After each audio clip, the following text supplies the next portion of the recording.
আল্লাহ পাক রব্বুল আলামিন আমার আপনার নবীকে উত্তম চরিত্র অধিকারী দিয়ে পাঠিয়েছেন।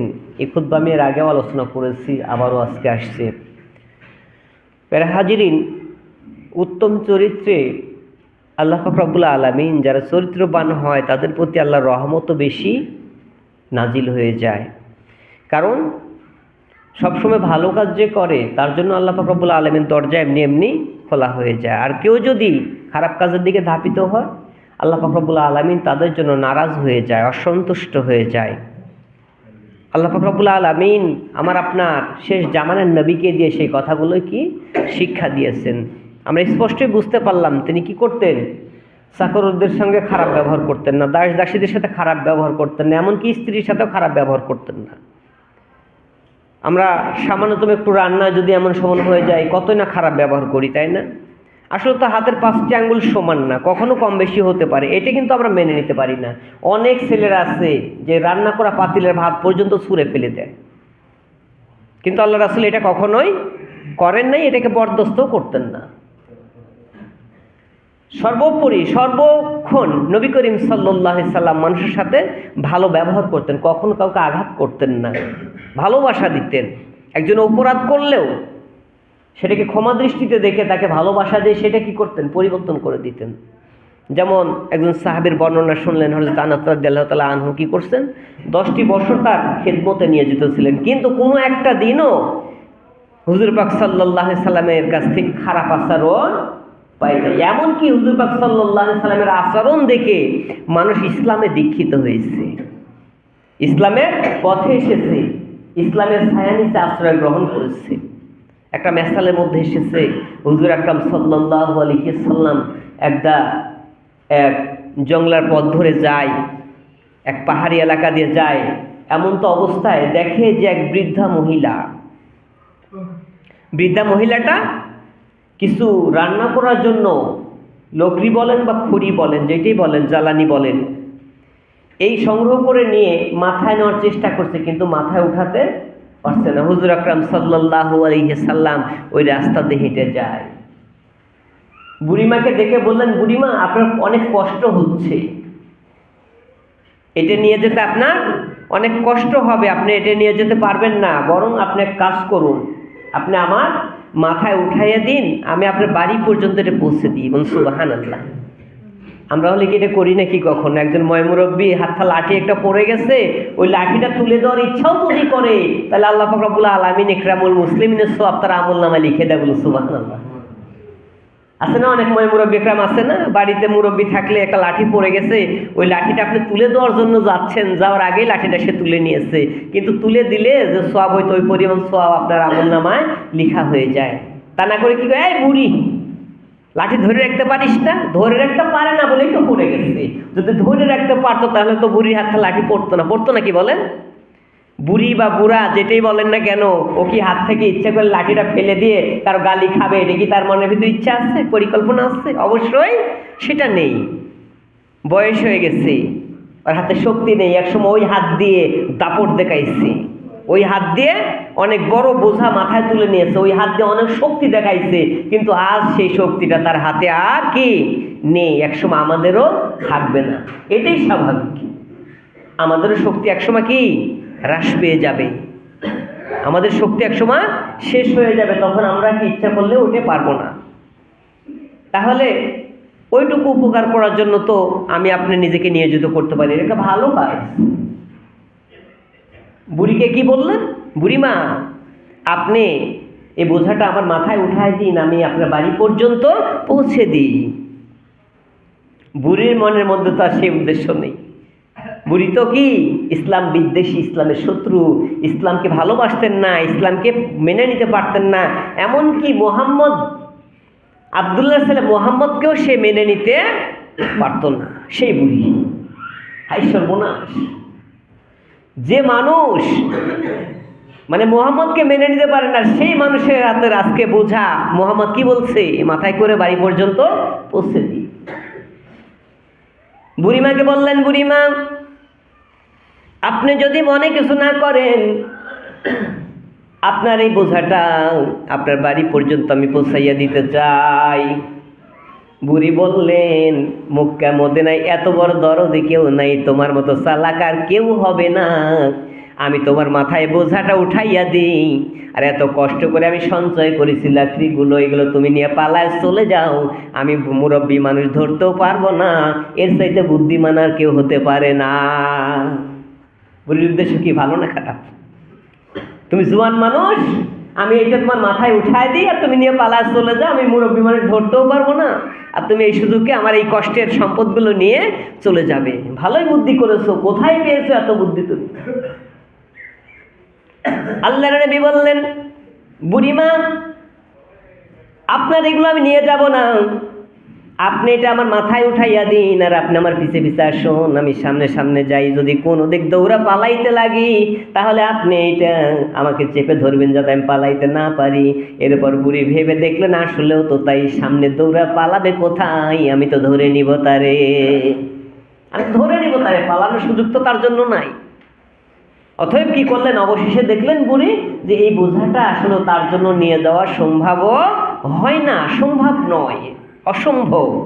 বিধায় পরিস্থিতি মোকাবিলা করার জন্য একটু সামনে আগায় আসি, পিছনে কষ্ট হচ্ছে মনে হয়, একটু সামনে আগায় আসি। পরিস্থিতি মোকাবিলা করার জন্য কি করলেন, বুড়ি তার মাথায় উঠাই দিলেন। বুড়ি রাস্তায় দেখায় দেয়, শেষ জামানার নবী ওই বুড়িমার কাঠের বোঝাটা মাথায় উঠায় নেয় এবং বুড়ির বাড়ি পর্যন্ত চলে যায়। দরজায় গিয়ে বললেন, এটাই আমার বাড়ি, এটা তুমি এখানে নামিয়ে দাও। বলে, বুড়িমা, আমি যদি বাহিরে নামিয়ে দিই আপনি তো নিয়ে যেতে পারবেন না, দয়া করে আপনি একটু দরজাটা খুলে দেন, আমি ভিতর পর্যন্ত পৌঁছে দিই। বলুন সুবহানাল্লাহ। নেক উদ্দেশ্য, সৎ উদ্দেশ্য, এটা মানুষের থাকা দরকার। বাড়ি পর্যন্ত, ভিতর পর্যন্ত পৌঁছে দিই। বুড়িমা এবার বোঝাটা নামিয়ে নিলেন, কিছু মোহর নিয়ে এসে বললেন, এত কষ্ট করে আমার বোঝাটা নিয়ে এসে দিলেন, কিছু পাওনা তুমি নিয়ে যাও। শেষ জামানার নবী বললেন, বুড়িমা, সেটাও আমি নিতে পারি না। বুড়ি চিন্তায় পড়ে গেলেন, এত দরদি, এত মায়াবী, এত সুন্দর আচরণ, এত ভালো ব্যবহার, এত সুন্দর উত্তম চরিত্র, মক্কা মদিনার বুকে কারো তো দেখি নাই, যে যত পারে মারিং কাটিং করে খেয়ে নেয়, কিন্তু এমন একজন ব্যক্তি, সে কষ্ট করে আমার বোঝাটা নিয়ে এসে দিয়েছে, অথচ এরপর কিছু বিনিময়ে দিতে চাই, সেটাও সে নিতে চায় না। অবশেষে ডেকে ডেকে বললেন, ও যুবক, তুমি শুনে যাও, কিছু বিনিময়ে যদি না নাও, আমার পক্ষ থেকে একটু সামান্য খাদ্য তোমার দিই, যেটা তুমি খেতে খেতে চলে যাও। নবী বললেন, না, সেটাও নিতে পারি না, সেটাও আমার জন্য সম্ভব নয়।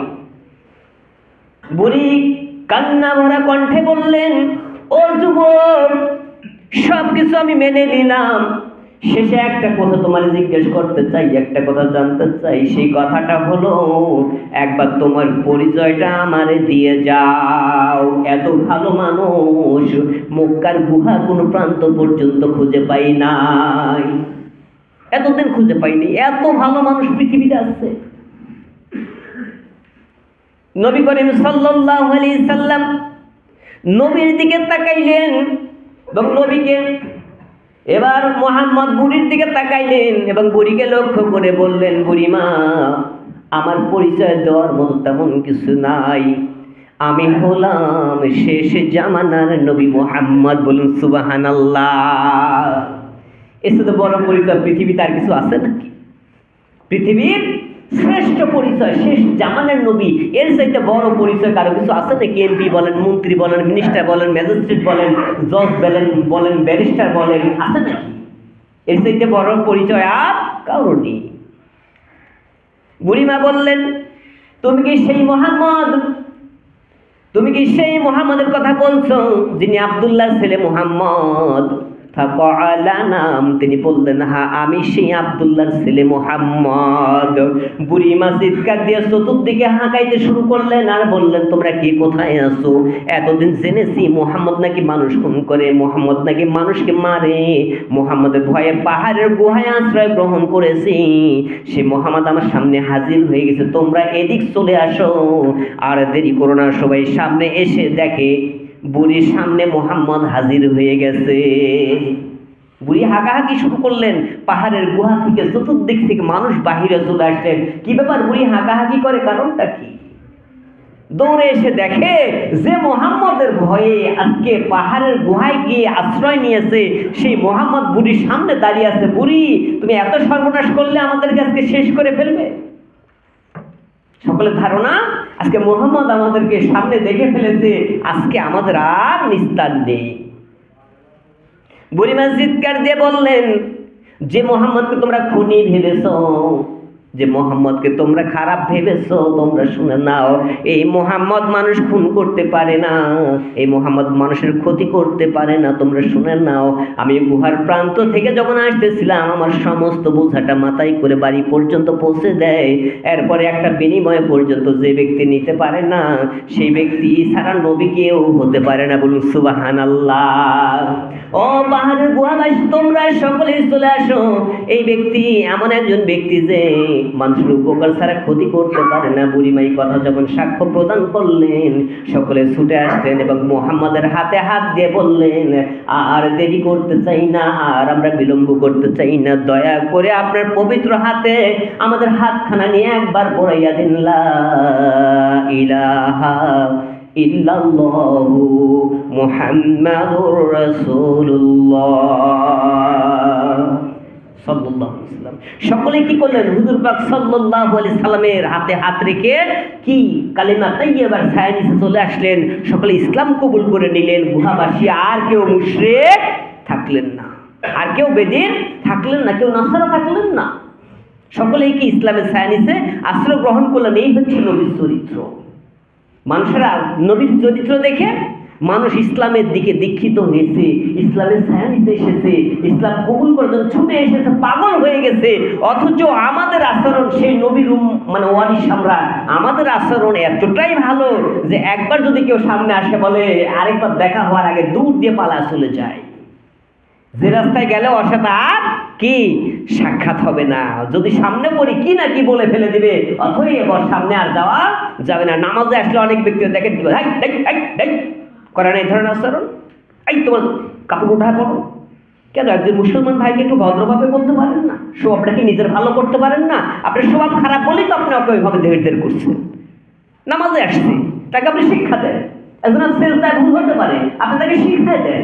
একজন রুকুতে ভুল হতে পারে, আপনি তাকে শিক্ষা দেন। একজন রুকুতে গেছে, মাথা পিঠ সমান হয় নাই, ভাই একটু দাঁড়ান, নামাজ শেষে আপনি একটু কথা বলি, আপনার রুকুটা একটু অপছন্দনীয় হচ্ছে, একটু এইভাবে শিখে নাও, তাহলে কি ভালো হবে না?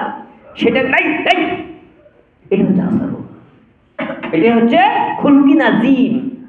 উত্তম চরিত্র হওয়া দরকার। উত্তম চরিত্র হলে নিজেও ভালো হতে পারবেন, পরিবেশও ভালো হবে, সংসার ভালো হবে, সমাজ ভালো হবে, রাষ্ট্র পর্যন্ত ভালো হবে, কোনো প্রকার সন্দেহ থাকবে না। আল্লাহ রাব্বুল আলামিন আমাকে আপনাকে সকলকে যেন উত্তম চরিত্রের অধিকারী বানায়, আমরা যেন উত্তম